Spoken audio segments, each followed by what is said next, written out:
કેમ ભાઈ વિદ્યાર્થી મિત્રો, આજના વિડીયો લેક્ચરમાં આપણે જે ચુંબક આધારિત સોલેનોઇડ આધારિત જે 2-3 પ્રશ્નો સ્વાધ્યાયમાં બાકી હતા એ ધ્યાનમાં લઈને ત્યાર પછી ચુંબકત્વ માટે ગૌસનો નિયમ એટલે કે ચુંબકત્વ અને ગૌસના નિયમ વિશેની માહિતી ધ્યાનમાં લઈએ.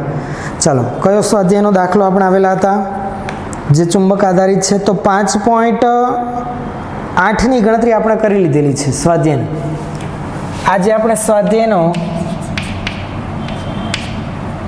5.9 નંબરનો પ્રશ્ન ધ્યાનમાં લઈએ, જે ચાલેલી થિયરી આધારિત છે. જુઓ જરા શું કીધેલું છે 5.9 નંબરના પ્રશ્નમાં. 16 આટા 10 સેન્ટીમીટર ત્રિજ્યા ધરાવતું એક વર્તુળાકાર ગૂંચળું 0.75 એમ્પિયર વિદ્યુત પ્રવાહ ધરાવે છે અને 5 ગુણાકારમાં 10⁻2 ટેસ્લા મૂલ્ય ધરાવતા બાહ્ય ચુંબકીય ક્ષેત્રને લંબરૂપે સ્થિર રહેલું છે. ચુંબકીય ક્ષેત્રને લંબરૂપે એ ગૂંચળું સ્થિર રહેલું છે. બાહ્ય ક્ષેત્ર આપણને આપી દીધું, ગૂંચળાના આટા, એમાંથી વહેતો પ્રવાહ, એના આડછેદનું ક્ષેત્રફળ બધું આપણને આપી દીધેલું છે. ક્ષેત્રની દિશાને લંબ અને ગૂંચળાના સમતલમાં રહેલી અક્ષને અનુલક્ષીને ગૂંચળું મુક્ત ભ્રમણ કરી શકે છે. ક્ષેત્રની દિશાને લંબ અને ગૂંચળાના સમતલમાં રહેલી અક્ષને અનુલક્ષીને તે મુક્ત રીતે ભ્રમણ કરી શકે છે. ગૂંચળાના સમતલમાં અક્ષ હોય તેને અનુલક્ષીને મુક્ત રીતે ભ્રમણ કરી શકે છે. આગળ, જ્યારે ગૂંચળાને થોડું ગુમાવીને છોડી દેવામાં આવે ત્યારે તેની સ્થિર સંતુલિત સ્થિતિની આસપાસ 2 સેકન્ડ ઇન્વર્સ આવૃત્તિથી તે શું કરે છે? દોલનો કરે છે. આ ગૂંચળાની તેની ભ્રમણ અક્ષને અનુલક્ષીને ઝડપવાની ચાકમાત્રા મેળવવાની છે. જુઓ, સોલેનોઇડ કે પ્રવાહધારિત ગૂંચળું એ ગજ્યા ચુંબકની જેમ વર્તતું હોય છે. આ પ્રવાહધારિત ગૂંચળાની પણ કંઈક ચુંબકીય ચાકમાત્રા હોય જે ક્ષેત્રને સમાંતર ગોઠવાયેલી હોય બાહ્ય ક્ષેત્રમાં. જો એ ગૂંચળાને ત્યાંથી થોડુંક ભ્રમણ કરીને હું છોડી દઉં, એટલે કે તેની ચુંબકીય ચાકમાત્રા થોડીક હું ચલિત કરીને છોડી દઉં, તો એવી સ્થિતિમાં એની ચુંબકીય ચાકમાત્રા પર એટલે કે ગૂંચળા પર બાહ્ય ચુંબકીય ક્ષેત્રમાં ટોર્ક લાગે અને આવી સ્થિતિમાં એ તે થીટા ખૂણેથી પાછું સમાંતર ગોઠવાનો પ્રયત્ન કરશે, પણ સીધું સમાંતર આવીને ઊભું નહીં રહી જાય. એ ગૂંચળાને થોડુંક ચલાયમાં કરીને છોડતા એ સમતોલન સ્થાનની આસપાસ આ રીતે સતત ચોક્કસ આવૃત્તિ સાથે આવર્તકાળ સાથે શું કરવા લાગશે? દોલન કરવા લાગશે. જેના દોલનના આવર્તકાળનું સમીકરણ આપણે મેળવી લીધું. તમને ખ્યાલ હોય તો આગળ થિયરી આવી ગઈ. નિયમિત ચુંબકીય ક્ષેત્રમાં કોઈ ચુંબકીય સોય કે ગજ્યો ચુંબક હોય કે જેની ચુંબકીય ચાકમાત્રા ચુંબકીય ચાકમાત્રા m હોય, જે b જેટલા સમાન ચુંબકીય ક્ષેત્રમાં હોય, જેની જડત્વની ચાકમાત્રા કોઈ નિશ્ચિત બિંદુને અનુલક્ષીને ભ્રમણ કરે છે કે દોલનો કરે છે એ I જેટલી હોય તો એના દોલનોના આવર્તકાળનું સમીકરણ આવું હતું, T = 2π√I/mb. Same to same પરિસ્થિતિ અહીંયા એવી જ છે, પણ ચુંબકીય સોયના બદલે પ્રવાહધારિત ગૂંચળું જે પણ કંઈક ચુંબકીય ચાકમાત્રા તો ધરાવે જ છે. એટલે સમીકરણ એને સીધું લાગુ પાડી શકાય, પણ અહીંયા આપણે I મેળવવાનું છે, જડત્વની ચાકમાત્રા. આવર્તકાળ આપેલો છે તો કે આવર્તકાળની આવૃત્તિ છે એટલે સમીકરણ આવર્તકાળમાંથી આવૃત્તિના સમીકરણમાં ફેરવવાનું અને વ્યસ્ત કરી દેવાનું સીધું. બાકી m મળી જશે. પ્રવાહધારિત ગૂંચળાની ચુંબકીય ચાકમાત્રા NIA, b આપણી પાસે છે. તો ગણતરી આગળ વધારીએ. શું આવશે સમીકરણ? b જેટલા નિયમિત ચુંબકીય ક્ષેત્રમાં દોલન કરતી સોય અથવા તો કહી શકાય પ્રવાહધારિત ગૂંચળું સોયના એટલે કે પ્રવાહધારિત ગૂંચળાના દોલનનો આવર્તકાળ સમીકરણ યાદ કરો, T = 2π√I/mb. જ્યાં આપેલી માહિતી લખી રાખીએ. જ્યાં સૌથી પહેલી માહિતી આપેલી છે આટા, n = 16 આટા એક ગૂંચળા માટે. બીજું આપેલું છે તેની ત્રિજ્યા આર બરાબર ત્રિજ્યા છે 10 સેન્ટીમીટર એટલે 0.1 મીટર. ત્રિજ્યા પરથી આડછેદનું ક્ષેત્રફળ મળે. આથી આડછેદનું ક્ષેત્રફળ પ્રવાહ-આધારિત ગૂંચળાનું વર્તુળાકાર આડછેદ આવશે તો પાય આર સ્ક્વેર. આ પ્રમાણે ગણતરી કરવાની રહી. પાઈની કિંમત મૂકીશું અને આરની કિંમત મૂકીશું. જો કે હમણાં નથી ગણવું કારણ કે એક જ સમીકરણ બધું પછી મૂકી દઈશું આપણે. બીજું એન આર પછી આપેલું છે પ્રવાહ જે છે કંઈક 0.75 એમ્પિયર.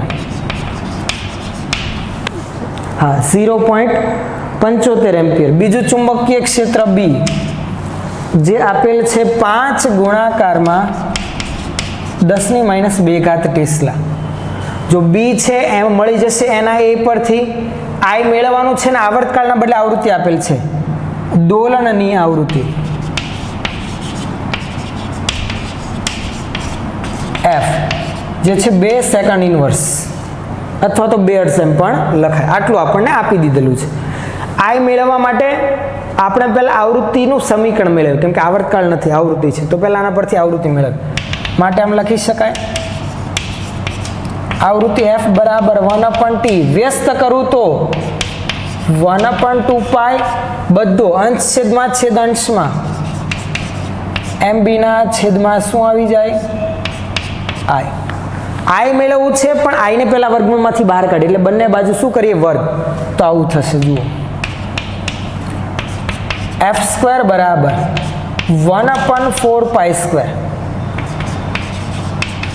mb/i. હવે i ને કરતા બનાવું છું. i બરાબર કરતા બનાવીએ mb/4 પાઈ સ્ક્વેર f² થશે. પણ એમ નથી.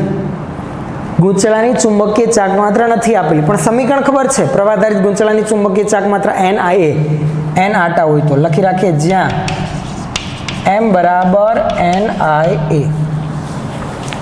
ચલો i બરાબર m ની જગ્યા પર ni, a ની જગ્યા પર મને ખબર છે પાય આર સ્ક્વેર સામે જ મેં પહેલા લખેલું છે b m નું m છેદમાં 4 પાય આર સ્ક્વેર f². હવે બધી કિંમત છે કિંમત મૂકીને સીધી ગણતરી જ કરવાની રહે. જડત્વની ચાક માત્રા લખી રાખું છું.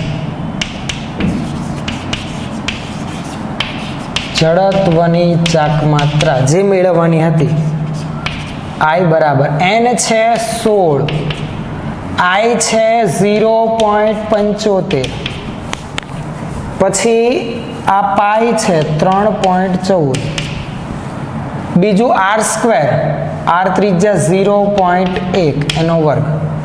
b નું મૂલ્ય જે છે કે 5 ગુણાકારમાં 10⁻² ભાગાકારમાં 4 પાઈ સ્ક્વેર 3.14 નો વર્ગ. જો એક પાઈ તો સીધું નીકળી જાય એટલે એમ કેન્સલ કરીને પણ આપણે લખી શકીએ. અને f² f છે 2 નો વર્ગ.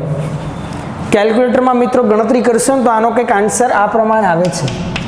પહેલા ઘાત વગરના પદની ગણતરી પછી ઘાતવાળા પદની ગણતરી સાદરૂપ આપો તો ફાઇનલ આન્સર કંઈક આ પ્રમાણે આપણને મળી આવે છે 1.194 ગુણાકારમાં 10⁻⁴ kilogram metre square.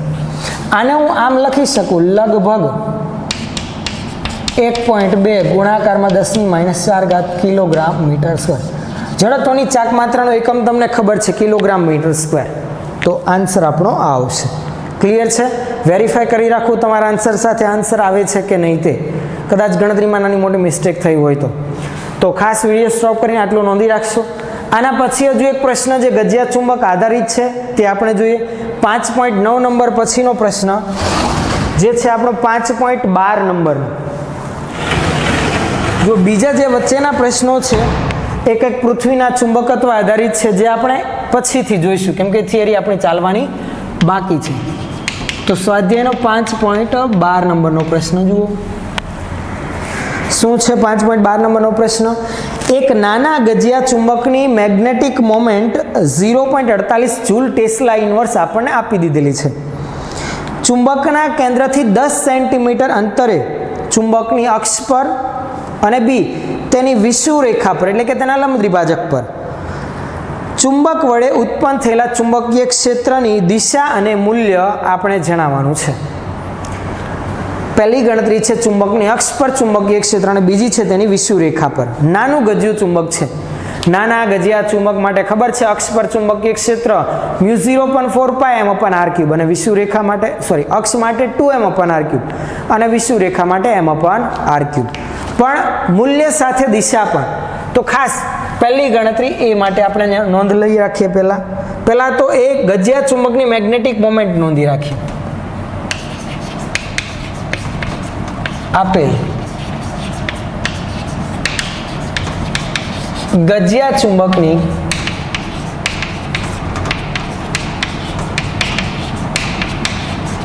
Magnetic moment m બરાબર જે છે 0.48 જૂલ ટેસ્લા ઇન્વર્સ અને બીજું તેના કેન્દ્રથી અંતર 10 સેન્ટીમીટર આપણે r આપેલું છે. અહીંયા સૌથી પહેલા એક નાની આકૃતિ હું દોરી રાખું જેથી તમને વધુ ક્લિયર ખ્યાલ આવે. પહેલા કિસ્સામાં છે ચુંબકની અક્ષ પર. જો આ મારો ગજિયો ચુંબક હોય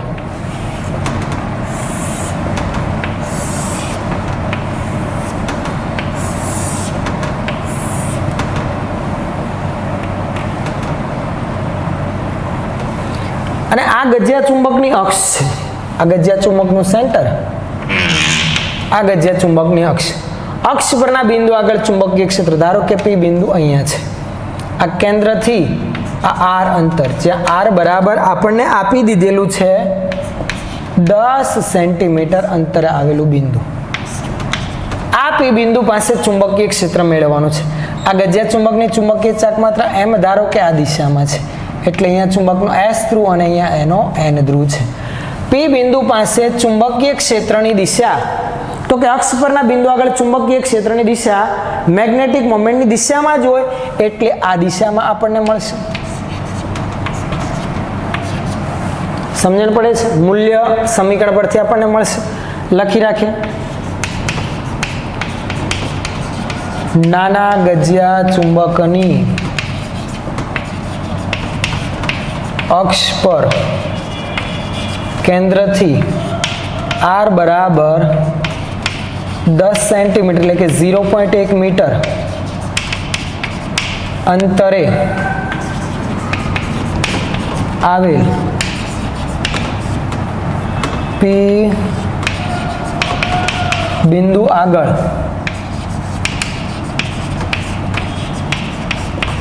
ચુંબકીય ક્ષેત્ર B અક્ષ પરનું બિંદુ. સમીકરણ તમને ખબર છે શું આવે? અક્ષ પરના બિંદુ આગળ μ0/4π 2m/r³. મેગ્નેટિક મોમેન્ટની દિશામાં મને મળે ચુંબકીય ક્ષેત્ર. ચાલો, મેગ્નેટિક મોમેન્ટ આપેલી છે. μ0.4π નું મૂલ્ય તમને ખબર છે 10⁻⁷. m નું મૂલ્ય 0.48 અને r³ અંતર r છે 10 સેન્ટીમીટર એટલે કે 0.1 નો વર્ગ. સેન્ટીમીટરમાં 0.1 મીટર બરાબર. ચાલો, આ 10⁻⁴ નો વર્ગ 10⁻². અંશમાં લાવું 10+2. તો ઘાતનું સાદું આપું 10⁻5. 0.48 અને 2 0.96 ગુણાકારમાં 10⁻5. 0.96 ગુણાકારમાં 10⁻5 ટેસ્લા થશે. આન્સર તમે વેરીફાઈ કરી રાખો તો આન્સર 0.96 ગુણાકારમાં 10⁻5 ટેસ્લા જેટલો આપણને મેગ્નેટિક મોમેન્ટ મળશે. આ 0.48 ગુણાકારમાં એટલે 0.96. આ 10 સેન્ટીમીટર છે બરાબર. 10 સેન્ટીમીટર એટલે 0.1 મીટર એટલે 10⁻² થાય. 10⁻1 થશે. એનો વર્ગ કરું તો 10⁻² છેદમાંથી અંશમાં તો +2 તો 10⁻5 ટેસ્લા એટલે 0.96 ગુણાકારમાં 10⁻5 ટેસ્લાનું ચુંબકીય ક્ષેત્ર મને મળશે. આ ક્યુબ છે, હા નાની એવી ખામી છે એટલે અહીંયા 10⁻5 બદલે 4 થશે. એટલે આને આમ પણ લખી શકાય ને 0.96 ગોસ બરાબર. અક્ષ પરના બિંદુ આગળ. અને કઈ દિશામાં? તો કે દિશા આવશે મેગ્નેટિક મોમેન્ટ m ની દિશામાં. બરાબર. ચાલો એ પછી આગળ બી વિશેની માહિતી, જેમાં ગજિયા ચુંબકની વિષુવરેખા પર ચુંબકીય ક્ષેત્ર મેળવવાનું છે. આકૃતિ એક નાની એવી આપણે ધ્યાનમાં લઈ રાખીએ. આ છે મારો ગજિયો ચુંબક. આ ગજિયા ચુંબકનો આપણે ધ્યાનમાં લઈએ, ધારો કે n ધ્રુવ છે અને આ છે એનો s ધ્રુવ. ચાલો ઉપરનાની જેમ જ આકૃતિ ધ્યાનમાં લઈએ તો એક સરખું જ રહે આપણે, એનો એ જ ગજિયો ચુંબક. સમજો બરાબર. એકદમ સરળ પ્રશ્ન છે.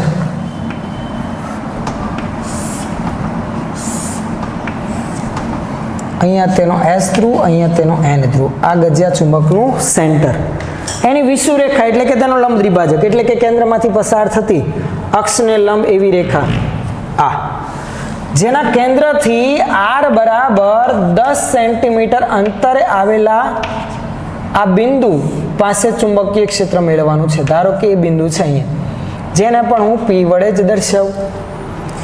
ગજિયા ચુંબકની મેગ્નેટિક મોમેન્ટ તો s થી n તરફ હોય એટલે કે આ m ની દિશા. p બિંદુ પાસે ચુંબકીય ક્ષેત્ર તો તમને ખબર છે, વિષુવરેખા પરના બિંદુ આગળ ચુંબકીય ક્ષેત્ર મેગ્નેટિક મોમેન્ટની વિરુદ્ધ હોય એટલે કે એક ક્ષેત્ર આવશે આ દિશામાં, આ b ની દિશા. ચલો સમીકરણ નોંધી રાખીએ અહીંયા. નાના ગજિયા ચુંબકની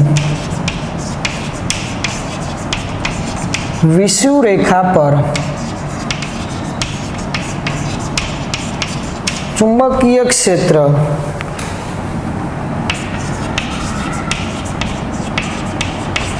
બી વિષુવરેખા બરાબર -μ0/4π m/r³. ચલો કિંમત મૂકી રાખીએ.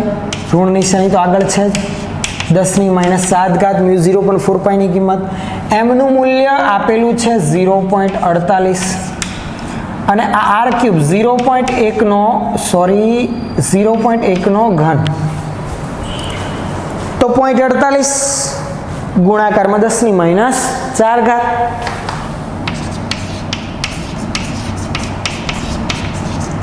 ટેસ્લા એટલે આમ લખાય 0.48 ગોસ. કઈ દિશામાં આવશે? તો કે મેગ્નેટિક મોમેન્ટ m ની વિરુદ્ધ દિશામાં, કારણ કે આગળ ઋણ નિશાની આવતી હતી.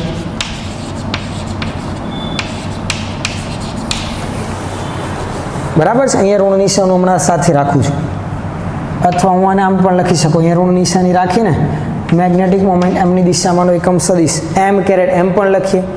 અહીંયા પણ આમ લખાય. ક્લિયર છે? તો આ થશે આપણો 5.12 નંબરના પ્રશ્નનો આન્સર. નેક્સ્ટ છે એની સિવાયના પ્રશ્નો છે, એમાં ક્યાંક ને ક્યાંક પૃથ્વીના ચુંબકત્વનો ઉપયોગ થાય છે, એટલે એ થિયરી વગર એ પ્રશ્નનો આન્સર આપણે પ્રોપરલી સમજી નહીં શકીએ. એટલે હમણાં એટલે સુધી અટકાવે દાખલાઓમાં. આગળની જે થિયરી છે એ આપણે ધ્યાનમાં લઈ. વચ્ચે એક ઉદાહરણ પણ આપણે બાકી રહી ગયું છે વિદ્યાર્થી મિત્રો. જે ઉદાહરણ કંઈક 5.5 નંબરનું છે, જે એકદમ સરળ છે. અત્યારે આપણે થિયરી ધ્યાનમાં લઈ રાખીએ. જે ઉદાહરણમાં એકદમ નાની માહિતી છે કે થિયરી ધ્યાનમાં લઈશું તો પછી ઉદાહરણ ધ્યાનમાં લઈશું તો થિયરી રહી જશે. એટલે થિયરી ધ્યાનમાં લઈએ, ચુંબકત્વ અને ગૌસનો નિયમ, પછીનું બાકી રહેલું ઉદાહરણ, અને ચુંબકત્વ અને ગૌસના નિયમ પછીના જે બે ઉદાહરણ આવે એક સાથે આપણે ધ્યાનમાં લઈ રાખીશું. તો વિડીયો સ્ટોપ કરીને આ પણ પ્રશ્નનો આન્સર નોંધી રાખશો. ચલો આગળ વધીએ આપણે. ચલો નેક્સ્ટ આપણી થિયરી ચુંબકત્વ અને ગૌસનો નિયમ. આગળની થિયરી છે આપણી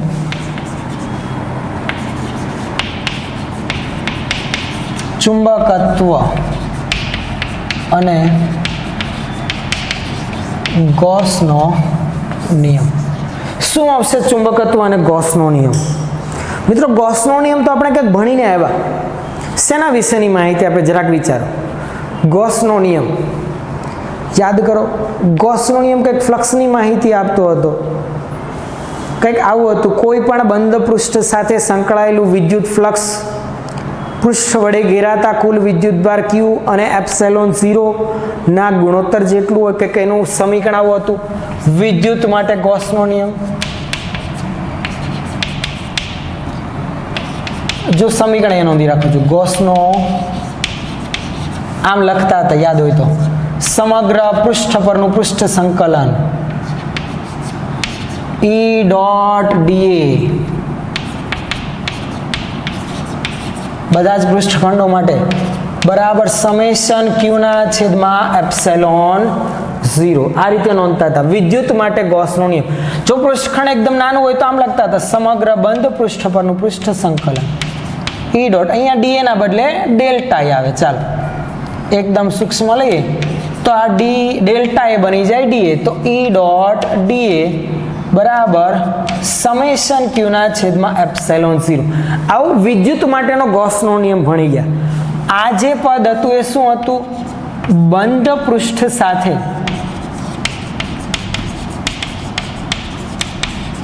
સંકળાયેલ વિદ્યુત ફ્લક્સ. તો કે પહેલા આપણે વાત કરીએ ફ્લક્સ એટલે શું. તો મિત્રો ત્યાં આગળ ભણી ગયા આપણે. ફ્લક્સ એટલે કે પૃષ્ઠ માંથી પસાર થતી ક્ષેત્ર રેખાઓની સંખ્યા. કોઈ બંધ પૃષ્ઠ હોય તો એની સાથે સંકળાયેલ ફ્લક્સ એટલે બંધ પૃષ્ઠ સાથે સંકળાયેલ ક્ષેત્ર રેખાઓની સંખ્યા અથવા તેમાંથી પસાર થતી પરિણામી ક્ષેત્ર રેખાઓની સંખ્યા. આ ફ્લક્સની ગણતરી કઈ રીતે કરતા હતા? તો કોઈક સિમ્પલ સાદું સમતલ હોય તો એની સાથે સંકળાયેલ ફ્લક્સ આપણે આમ લખતા હતા E ડોટ A. જો પૃષ્ઠ અને ક્ષેત્ર વચ્ચેનો ખૂણો 0 હોય તો E ઇન્ટુ A, થીટા ખૂણે હોય તો E A cos થીટા આમ લખતા હતા. પણ બંધ પૃષ્ઠ હોય ત્યારે ગણતરી કઈ રીતે કરવાની? તો એવી સ્થિતિમાં આપણે કંઈક ગણતરી આ પ્રમાણે કરતા હતા. અહીંયા એવું જ ચુંબકત્વ અને ગોસનો નિયમ એટલે કે હવે અહીંયા વિદ્યુત ક્ષેત્ર નહીં ચુંબકીય ક્ષેત્ર છે. આવા ચુંબકીય ક્ષેત્રમાં કોઈ અનિયમિત આકારનું કે નિયમિત આકારનું બંધ પૃષ્ઠ હોય તો તેની સાથે સંકળાયેલ ચુંબકીય ફ્લક્સ કેટલું હશે એના માટે ગોસનો નિયમ આપણે આપવાનો છે.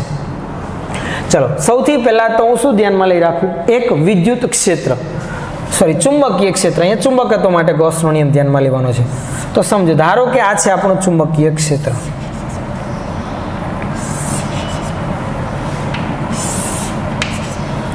આ નિયમિત ચુંબકીય ક્ષેત્ર છે કેટલું? B જેટલું. નિયમિત ચુંબકીય ક્ષેત્રની ક્ષેત્ર રેખાઓ એકબીજાને સમાંતર એકબીજાથી સમાંતર આવેલી હોય, બધી એક જ દિશામાંની હોય. આ નિયમિત ચુંબકીય ક્ષેત્રમાં એક બંધ પૃષ્ઠ ધ્યાનમાં લઉં છું. આ છે આપણું બંધ પૃષ્ઠ, બંધ સપાટી છે. કોઈ ખાલી વર્તુળાકાર કે અનિયમિત આકારની લૂપ નથી, એક બંધ સપાટી છે, આખું બંધ પૃષ્ઠ છે. જે ધારો કે આવું અનિયમિત આકારનું મેં ધ્યાનમાં લીધું, આખું એક બંધ પૃષ્ઠ. સમજો બરાબર.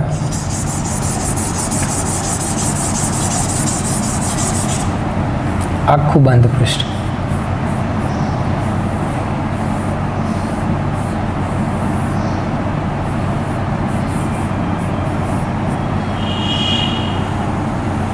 આ બંધ પૃષ્ઠ સાથે સંકળાયેલ મારે ચુંબકીય ફ્લક્સ મેળવવું. આ પૃષ્ઠ એટલે કે કયું? તો કે S.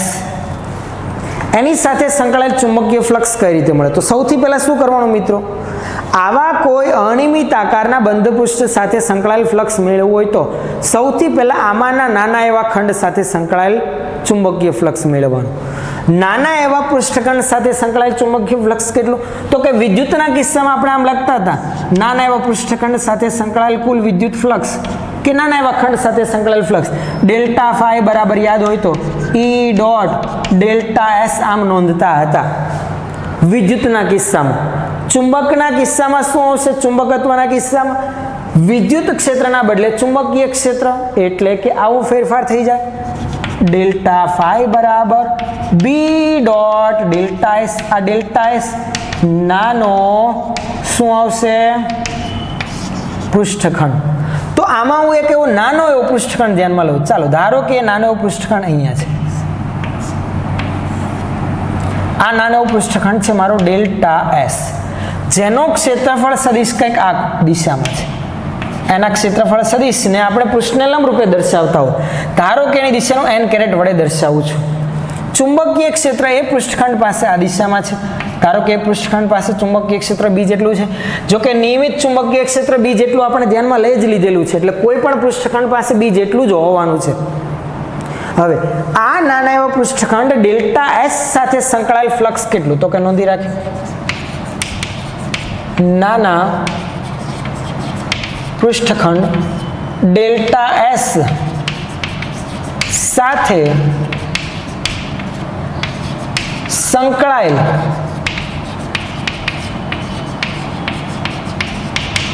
ચુંબકીય ફ્લક્સ, નાના ખંડ સાથે સંકળાયેલ ફ્લક્સ આપણે ડેલ્ટા ફાઈ વડે દર્શાવીએ. સમીકરણ આવશે B dot delta S, dot કાઢી નાખે તો B delta S cos theta, એ પ્રમાણે આપણે દર્શાવીએ છીએ. હવે આ નાના ખંડ સાથે સંકળાયેલ ફ્લક્સ મેળવ્યું, એમ જ આ સમગ્ર પૃષ્ઠને આવા ઘણા બધા ખંડોમાં વિભાજિત કરેલું હું ધ્યાનમાં લઈશ. ઘણા બધા એવા સૂક્ષ્મ ખંડોમાં વિભાજિત થયેલ આપણે સપાટી ધ્યાનમાં લઈ શકીએ. અને આવા સમગ્ર પૃષ્ઠ સાથે સંકળાયેલ, બંધ પૃષ્ઠ સાથે સંકળાયેલ ચુંબકીય ફ્લક્સ મેળવવું હોય તો બધા જ ખંડો સાથે સંકળાયેલા ફ્લક્સનો મારે શું કરવાનો, સરવાળો. તો હવે આમ થશે, લખી શકાય અહીં સમગ્ર બંધ પૃષ્ઠ સાથે સંકળાયેલ ચુંબકીય ફ્લક્સ માટે, આ એક માટે લીધું, બીજા માટે, ત્રીજા માટે, ચોથા માટે, એ બધા જ પૃષ્ઠખંડો માટે સમીકરણ આ પ્રમાણે આવે. આ બધા જ ડેલ્ટા ફાઈનો મારે સરવાળો કરવાનો, એટલે કે સમેશન લાગુ પાડવાનું, એટલે સીધું જ આમ કુલ વિદ્યુત ફ્લક્સ ફાઈ બરાબર ફાઈ કુલ, અથવા તો ટોટલ એમ પણ લખી શકો. શું આવશે તો કે સમેશન બધા જ પૃષ્ઠખંડો માટે ઓલ, સમગ્ર, ગુજરાતીમાં એમ પણ લખી શક્યા. શું આવશે તો કે એક માટે જે હતું એવું ડેલ્ટા ફાઈનું જ સમેશન, એટલે કે બી ડોટ ડેલ્ટા એસ. જે કેટલું આવશે તો કે આ ફ્લક્સ એટલે તો એક જ વસ્તુ, પૃષ્ઠમાંથી પસાર થતી ક્ષેત્ર રેખાઓની સંખ્યા. તમે જોશો તો જેટલી ક્ષેત્ર રેખાઓ બહાર નીકળે છે એટલી જ પ્રવેશે છે. જુઓ, આ 1, આ 2 અને આ 3. તમે જુઓ છો તો આખા બંધ પૃષ્ઠમાં આ બાજુથી 3 પ્રવેશે છે, આ બાજુથી 3 બહાર નીકળે છે. તો ટોટલ કેટલી સંકળાયેલી થશે? 0. આ બાજુના જે પૃષ્ઠખંડો હશે તેની સાથે સંકળાયેલ ફ્લક્સ ધન આવશે, કેમ કે બી અને ડેલ્ટા એસ વચ્ચેનો ખૂણો 0 થી 90 ડિગ્રીમાં આવશે. જ્યારે આ બાજુ માટે હું ધ્યાનમાં લઉં તો એના ક્ષેત્રફળ સદિશ આ દિશામાં આવશે, જ્યારે ચુંબકીય ક્ષેત્રની દિશા આ દિશામાં, એટલે ખૂણો 90 ને 180 વચ્ચે. તો આવી સ્થિતિમાં સંકળાયેલ ફ્લક્સ આ બાજુના બધા ખંડો માટે ઋણ, આ બાજુના બધા ખંડો માટે ધન. જેટલું અહીંયા ધન ફ્લક્સ સંકળાયું એટલું જ અહીંયા ઋણ ફ્લક્સ સંકળાયું. ટોટલ ચુંબકીય ફ્લક્સ કેટલું આવશે મિત્રો? જે થશે 0. તો ચુંબકત્વ માટે ગૌસનો નિયમ આપણે ધ્યાનમાં લઈએ તો સીધો શું લખી શકાય? એક પરિણામ સીધું મળી આવ્યું. કોઈ બંધ પૃષ્ઠ ચુંબકીય ક્ષેત્ર બી માં હાજર હોય તો એ બંધ પૃષ્ઠ સાથે સંકળાયેલ ચુંબકીય ફ્લક્સ ઓલવેઝ 0 હોય. એનું કારણ શું? તો કે એક બાજુથી જેટલી ક્ષેત્ર રેખાઓ પ્રવેશે બીજી બાજુથી એટલી બહાર નીકળવાની જ છે.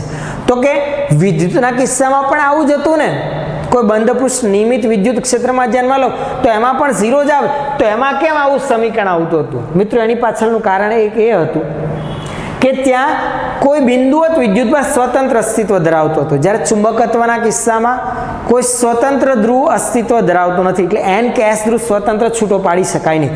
જો હું ધ્યાનમાં લઉં, એક ઉદાહરણ આપું. ચાલો, આ ગજિયો ચુંબક હોય, આ તેનો એન ધ્રુવ હોય, આ બાજુ તેનો એસ ધ્રુવ આવશે, બરાબર. આવા ગજિયા ચુંબકની આસપાસનું એક બંધ પૃષ્ઠ ધ્યાન, આ બંધ સપાટી આપણે ધ્યાનમાં લઈએ. ચાલો, આ બંધ સપાટી સમજો, બરાબર. આની સાથે સંકળાયેલ મારે ફ્લક્સ મેળવવું છે. તમે જરાક વિચારો, બંધ સપાટી વડે ઘેરાતો ધ્રુવ તો એક જ છે, તો સીધું સમીકરણ પહેલાની જેમ લખી નાખવાનું સર. ક્યુ ના બદલે ક્યુએમ, એ ધ્રુવનું ધ્રુવમાન. પણ સાંભળો જરાક, ધ્યાનથી જુઓ. એન માંથી ક્ષેત્ર રેખાઓ નીકળે એ ફરી ફરીને પાછી એસ માં અંત પામે, પાછી એસ થી એન તરફ તો હોય જ ને. એટલે જો અહીંયાથી પ્રવેશે, અહીંયાથી બહાર નીકળે. એક ક્ષેત્ર રેખા બહાર જશે તો એની એક ગમે ત્યાંથી ફરી ફરીને પાછી આવવાની જ છે. આ મેં એક દર્શાવી, બીજી કોઈ આ બાજુ દર્શાવતો એમાં પણ એમનું એમ જ. એટલે મારો કહેવાનો અર્થ શું છે, જેટલી ક્ષેત્ર રેખા બહાર જશે એટલી અંદર પ્રવેશતી જ હોય, એટલે એ બંધ પૃષ્ઠ સાથે સંકળાયેલું કુલ ચુંબકીય ફ્લક્સ તો હંમેશા કેટલું આવશે? 0.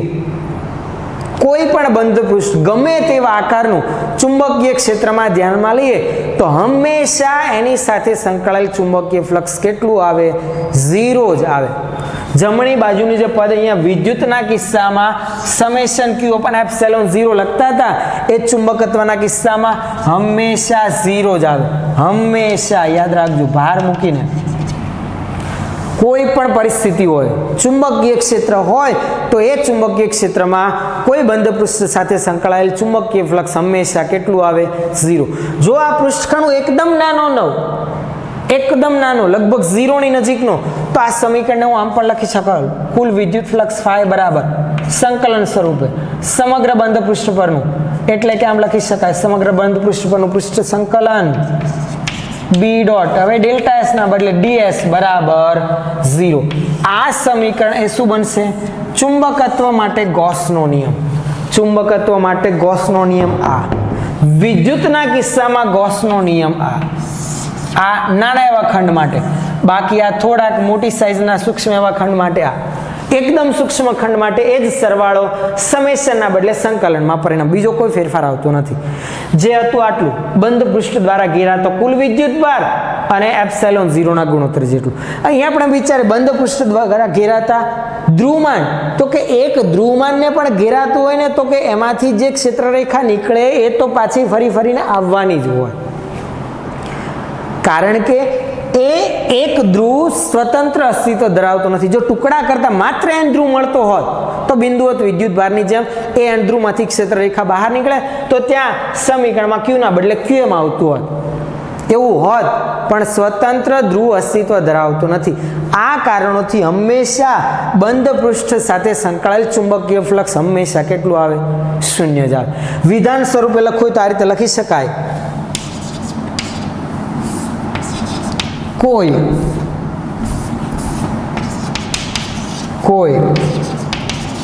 બંધ પૃષ્ઠ સાથે સંકળાયેલ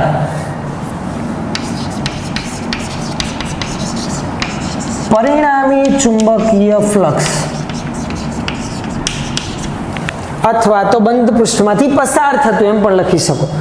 પરિણામી ચુંબકીય ફ્લક્સ હંમેશા કેટલું હોય છે? 0 હોય છે. આ ચુંબકત્વ માટેનો ગૌસના નિયમનું વિધાન અને આ એનું સમીકરણ યાદ રાખવું. હંમેશાની પાછળનું કારણ શું? તો કે કોઈ પણ એક ધ્રુવ સ્વતંત્ર અસ્તિત્વ ધરાવતો નથી. આ કારણોથી આ ફ્લક્સ હંમેશા કેટલું આવશે? બંધ પૃષ્ઠ હોય તો જ. માત્ર સિંગલ એક સમતલ હોય, ધારો કે હથેળી એક સમતલ છે, ચુંબકીય ક્ષેત્ર B માં છે, તો એની સાથે સંકળાયેલ ચુંબકીય ફ્લક્સ આ સમીકરણ મુજબ મળે. પણ આખું બંધ પૃષ્ઠ હોય, પછી ગોળાકાર હોય, લંબઘન હોય, સમઘન હોય, અનિયમિત આકારનું હોય, તો એની સાથે તો સંકળાયેલ ચુંબકીય ફ્લક્સ હંમેશા કેટલું આવે? 0. તો ખાસ યાદ રાખવું. તો આ તો ચુંબકત્વ અને ગૌસના નિયમ વિશેની માહિતી, આ સમજૂતી આપણે એની ધ્યાનમાં લીધી. વિસ્તૃત મુદ્દાઓ તમે ટેક્સ્ટબુકમાંથી ધ્યાનમાં લઈ શકો છો. તો આજે આટલે સુધી આપણે રાખીએ છીએ. નેક્સ્ટ જ્યારે પાછા આપણે મળીશું ત્યારબાદ આની પછીના ઉદાહરણો અને આગળનું એક ઉદાહરણ બાકી હતું, એ ઉદાહરણ 5.5 એ જોઈશું, અને ત્યાર પછી પૃથ્વીના ચુંબકત્વ વિશે આપણે આગળ ચર્ચા વધારીશું. વિડીયો સ્ટોપ કરીને આટલું તમારી નોટબુકમાં નોંધી રાખશો ખાસ. ક્લિયર છે આટલું દરેકને? ચાલો ખાસ નોંધી રાખો.